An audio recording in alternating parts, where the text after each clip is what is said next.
नमस्कार दोस्तों, आप सभी लोगों का एक बार फिर से स्वागत है हमारे यूट्यूब चैनल पर।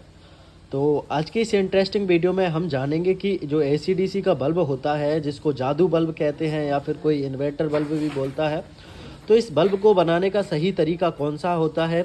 इस बल्ब को किस तरीके से बनाया जाए कि इसमें जो रिप्लेसमेंट है कम से कम आए और ज़्यादा से ज़्यादा इसका बैटरी का बैकअप आए और ज़्यादा से ज़्यादा इसकी लाइफ रहे।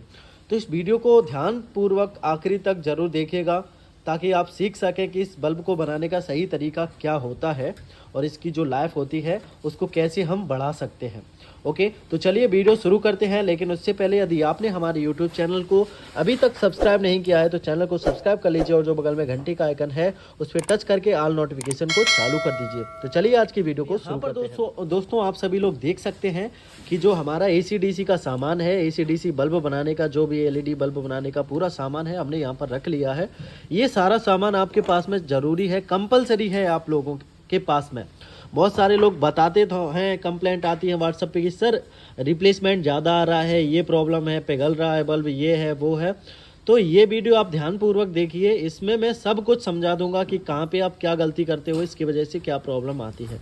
ये जो सामान आप लोग देख रहे हैं ये आपके पास में होना कंपलसरी है। इसमें से आप लोग देखेंगे यहाँ पर ये जो एल्फी बॉन्ड है, ये 100 में से 90 लोगों के पास में ये एल्फी बॉन्ड सिलिकॉन का या फिर एल्फी बॉन्ड जो कंपनी से मिलता है हमारी कंपनी से, वो आप लोग अपने पास में रखते ही नहीं हैं। इसका काम क्या होता है आपको अच्छे से पता होगा, अगर नहीं पता है तो मैं आपको बता दूं। इसका काम होता है, एक तो ये हीट सिंक कंपाउंड की तरह आपका काम करता है। आपका बल्ब में जो हीटिंग की प्रॉब्लम होती है वो हीटिंग की प्रॉब्लम को कम से कम कर देता है।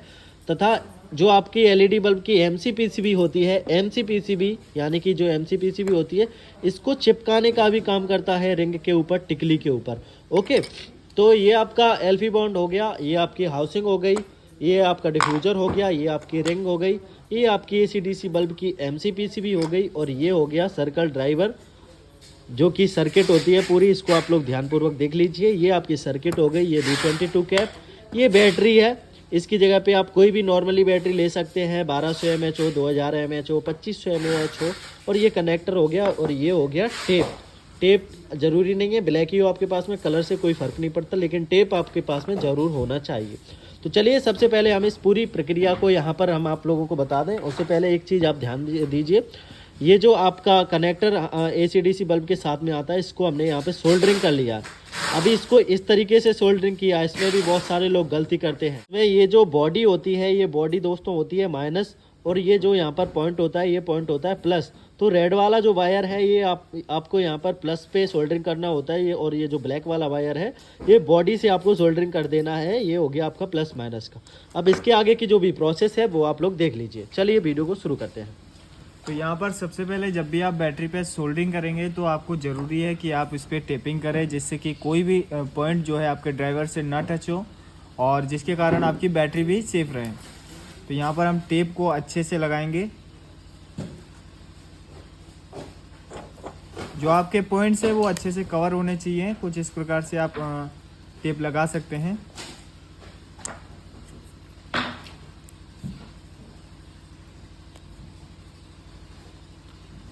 तो यहाँ पर आप लोग देख सकते हैं कि ये जो टेप है इसका आप लोगों को यूज़ ज़रूर करना है और जो बैटरी के दोनों पॉइंट होते हैं, तीनों पॉइंट होते हैं, इन पे आप लोगों को अच्छे से टेपिंग करना है ताकि कोई भी पॉइंट आपके ये जो एसी-डीसी बल्ब होता है उसकी हाउसिंग से टच ना हो सके। उसके बाद अपनी आप रिंग देखेंगे तो इसमें आपको इस एमसीपीसी के अकॉर्डिंग यहाँ पर होल दिया गया होता है। तो सबसे पहले एमसीपीसी लेनी है और इस पे जो ये एलपी बॉन्ड होता है इसको लगाना है। ये एल्फी बॉन्ड जो दोस्तों होता है ये आपके पास में होना बहुत ज़रूरी है। ज़रूरी नहीं है कि आप इसका प्रयोग सिर्फ एसी-डीसी बल्ब में करें। इसका प्रयोग आप लोग जो नॉर्मली बल्ब बनाते हैं, 12 वाट का, 20 वाट का, 7 वाट का, 5 वाट का, जो भी बल्ब बनाते हैं इसका उपयोग आपको ज़रूर करना है। यदि इसका उपयोग नहीं करते हैं तो फिर रिप्लेसमेंट की प्रॉब्लम बहुत ज़्यादा आती है। आपको ज़रूरी नहीं है कि आप जो एलपी बॉन्ड का इस्तेमाल कर रहे हैं वो पूरी एमसीपीसी में लगाएं। आपको बस इसको साइड बाय साइड लगाना है और इसमें फिक्स कर देना है प्रॉपर तरीके से। उसके बाद जो ये ड्राइवर के 3 वायर्स हैं आपको इधर जो ये होल है इनके ज़रिए निकाल लेना है। निकालने के बाद जो इनके आपको कनेक्शन करना है तो यहाँ पर आप देख सकते हैं 3 पॉइंट दिए गए हैं, प्लस माइनस और F प्लस का।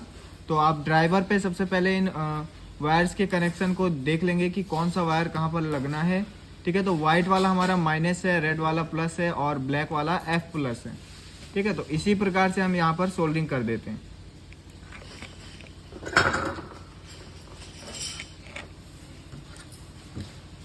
तो अगर जो आपके सोल्डरिंग की बात करें तो सोल्डरिंग भी सफाई से करना है आपको। अगर जो आपके डॉट्स सही नहीं बने हैं तो सबसे पहले आप डॉट सही कर लीजिए। बहुत सारे लोग क्या करते हैं कि ये जो सोल्डरिंग करते हैं वो सोल्डरिंग के जो निशान होते हैं उनको बहुत सारा सोल्डरिंग यहाँ पे लगा देते हैं, यहाँ पे सोल्डरिंग पेस्ट बहुत सारा लगा देते हैं, जिससे क्या होता है जब बल्ब जलता है तो आपका जो सोल्डरिंग पेस्ट होता है वो गल के पूरी MCPCB पे बहने लगता है। तो उससे क्या होता है आपकी MCPCB जो होती है पूरी ख़राब हो जाती है। तो इस तरीके से भी आपका बल्ब ख़राब होता है और इससे भी आप लोगों की रिप्लेसमेंट की प्रॉब्लम बढ़ती है। तो ये सब चीज़ों का आप ध्यान रखेंगे तभी आपकी रिप्लेसमेंट की जो प्रॉब्लम है उसका समाधान हो पाएगा। तो यहाँ आप देख सकते हैं यहाँ पर कनेक्शन कर दिया गया है। उसके बाद जो ये ड्राइवर है इसको आप देखना है, ये जो रिंग का साइज है यहाँ पर जो ये पॉइंट्स दिए हैं ये ड्राइवर को कुछ इस प्रकार से फिक्स करना है। ठीक है, और जो आपकी बैटरी होगी इसके सेंटर में आनी चाहिए। सबसे पहले आपको ये 2 वायर यहाँ पर हाउसिंग से निकाल लेना है। हाउसिंग से निकालने के बाद में जो आपकी बैटरी होगी बैटरी को यहाँ पर फिक्स करना है। तो यहाँ पर आप देख सकते हैं बैटरी में नीचे फंसाने के लिए जगह दी गई हुई होती है, तो उसमें आपको फंसा लेना है। और उसके बाद ये कनेक्टर है आपका, इसको अच्छे से लगा लेना है। कभी भी आप कनेक्टर कनेक्ट करें तो उसका जो बैटरी पे कनेक्शन होता है वो हमेशा सीधा होना चाहिए, क्योंकि अगर जो आपका एक बार भी प्लस माइनस उल्टा लग जाता है तो आपकी जो DC IC होती है वो ख़राब हो जाएगी। एक बार में ही आपकी DCIC ख़राब हो जाएगी, फिर आप कहेंगे कि इस कंपनी का दोष है, ड्राइवर ख़राब है। तो उसमें कंपनी का दोष नहीं है, क्योंकि आप जानबूझकर उस कनेक्शन पे ध्यान नहीं दे रहे हैं, कनेक्शन को गलत कर रहे हैं, जिसकी वजह से जो DC की जो IC होती है वो IC आपकी ख़राब हो जाती है। तो जब भी आप यहाँ पर MCPCB और ड्राइवर को कनेक्ट करते हैं सबसे पहले आपको बैटरी लगाकर चेक कर लेना है कि आपका जो ड्राइवर है MCPCB वो वर्क कर रही है या नहीं कर रही है। यहाँ पर मैंने डायरेक्टली असेंबल कर दिया है और यहाँ पर आपको दिखाऊं तो ये DC पे प्रॉपर तरीके से वर्क भी कर रहा है, अच्छा ब्राइटनेस भी दे रहा है। ठीक है, तो अभी मैं इसको एक बार सीरीज से और चेक करके दिखा देता हूँ और सीरीज से चेक करने के बाद हम इसमें B22 वगैरह लगाएंगे। तो यहाँ पर आप देख सकते हैं ये सीरीज चिमटी होती है, वहाँ पर आप देख सकते हैं 100 वाट का बल्ब लगा हुआ है। कुछ इसको शॉर्ट करने पे कुछ इस प्रकार से ये बल्ब जल जाता है। और यहाँ पर मैं इसे चेक करता हूँ तो आप देख सकते हैं ये AC सर्किट से भी प्रॉपर तरीके से जल रहा है।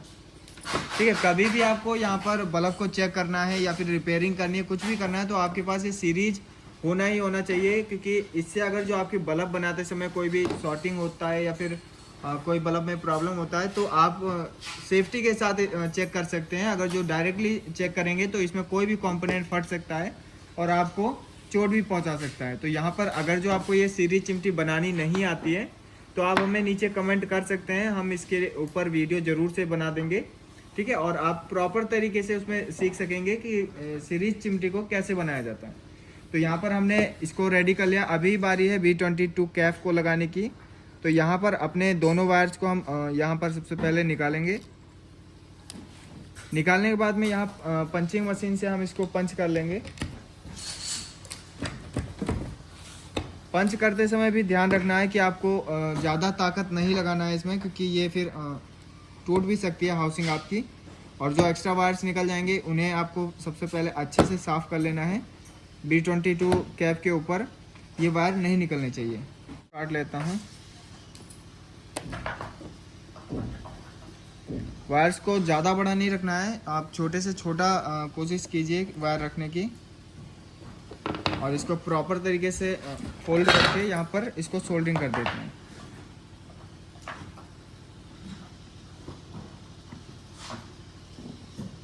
ये जो आप B22 का बिट बनाते हैं तो इस समय आपको ध्यान रखना है कि जो आपकी सोल्डरिंग मशीन होती है वो प्रॉपर तरीके से हीट होनी चाहिए, क्योंकि ये जब हीट होगी प्रॉपर तरीके से तो ही आपकी जो बिट्स हैं वो सही तरीके से बन पाएगी। अभी यहाँ पर देख सकते हैं कि हमने जो है दोनों पॉइंट अपने बना दिए हैं और हमारा जो बल्ब है प्रॉपरली तरीके से बन गया है। हमने यहाँ पे स्क्रू का उपयोग इसलिए नहीं किया है कि स्क्रू क्या होता है, जब आपकी एमसीपीसी गर्म हो जाती है तो उसके साथ में स्क्रू भी गर्म हो जाता है, और स्क्रू भी गर्म होने के बाद में क्योंकि जो रिंग होती है वो होती है प्लास्टिक की, तो वो स्क्रू पिघल के रिंग से मिल जाता है, जिससे आपका बल्ब ख़राब हो जाता है। इसी कारण की वजह से आप लोगों को यहाँ पर जो है एल्फी बॉन्ड यूज करने के लिए हमने बोला है। तो अभी जो है इसके दोनों पॉइंट को अगर हम जोड़ते हैं तो, और यहाँ पर हम बताएंगे दोनों पॉइंट को जोड़कर, तो आपका ये जो है डीसी में वर्क करेगा और एसी में भी वर्क करेगा। ठीक है, आप देखेंगे दोनों पॉइंट को अगर हम मिलाते हैं तो ये आपका जो बल्ब है बिल्कुल प्रॉपरली जल रहा है, डीसी में वर्क कर रहा है। और सीरीज चिमटी से देखेंगे तो आपका ये जो है एसी में भी काम कर रहा है। इसके बाद में आपको क्या करना है, ये जो बल्ब होता है इस बल्ब को आप लोगों को 5 से 6 घंटे के लिए कोई भी होल्डर में आपको लगा के छोड़ देना है एसी में, ताकि आपकी जो बल्ब की है टेस्टिंग हो सके। इसकी जो बैटरी है वो बिल्कुल डेड रहती है, तो ये बैटरी आपकी चार्ज हो सके। ठीक है, तो उसके बाद में ही आपको ये जो बल्ब है मार्केट में सेल करना है। बहुत सारे लोग कहते हैं कि सर हमने ये सेल किया, दूसरे तीसरे दिन ये बल्ब ख़राब हो क्या आ गया, क्योंकि आप लोग उस चीज़ को टेस्ट ही नहीं करते हो। हम हमेशा आपसे ये कहते हैं कि बल्ब बनाने के बाद में उसको 8 से 10 घंटे के लिए अपनी यूनिट में चेक जरूर करें। एक आप लोगों को बोर्ड बनवाना होता है जिसपे 50 से 60 होल्डर लगा के आपको हर बल्ब आपको टेस्ट करना होता है, तभी आपके बल्ब की क्वालिटी आप खुद भी चेक कर पाएंगे। ठीक है, तो ये आपका एसीडीसी बल्ब तैयार हो गया है। इस तरीके से यदि आप बनाएंगे तो आपका जो बल्ब है वो आपका बल्ब प्रॉपरली काम करेगा। अभी आप लोग कुछ लोग कह सकते हैं कि हम दोनों पॉइंट को अगर यहाँ पर मिला रहे हैं तो ये जल नहीं रहा है। आपके दोस्तों हाथों में जो है मॉइस्चराइजेशन होनी चाहिए। अगर हाथ में थोड़ी मॉइस्चर नहीं होगा तो ये जो बल्ब है ये नहीं जलेगा। ठीक है, अभी आप लोग देख सकते हैं कि ये जल रहा है। ठीक है, तो इस तरीके से आप लोगों को दोस्तों एसीडीसी बल्ब बनाना है। वीडियो कैसी लगी हमें कमेंट बॉक्स में ज़रूर बताएं। सीरीज चिमटी अगर आपको बनाना नहीं आता है तो कमेंट करके बताएं, हम अगली वीडियो सीरीज चिमटी के ऊपर लेकर आएंगे। और कौन सा बल्ब आप लोगों को सीखना है, किस तरीके से बनाना है, तो आप लोग कमेंट करके हमें ज़रूर बताएं। रोशनी आप लोग देख ही सकते हैं।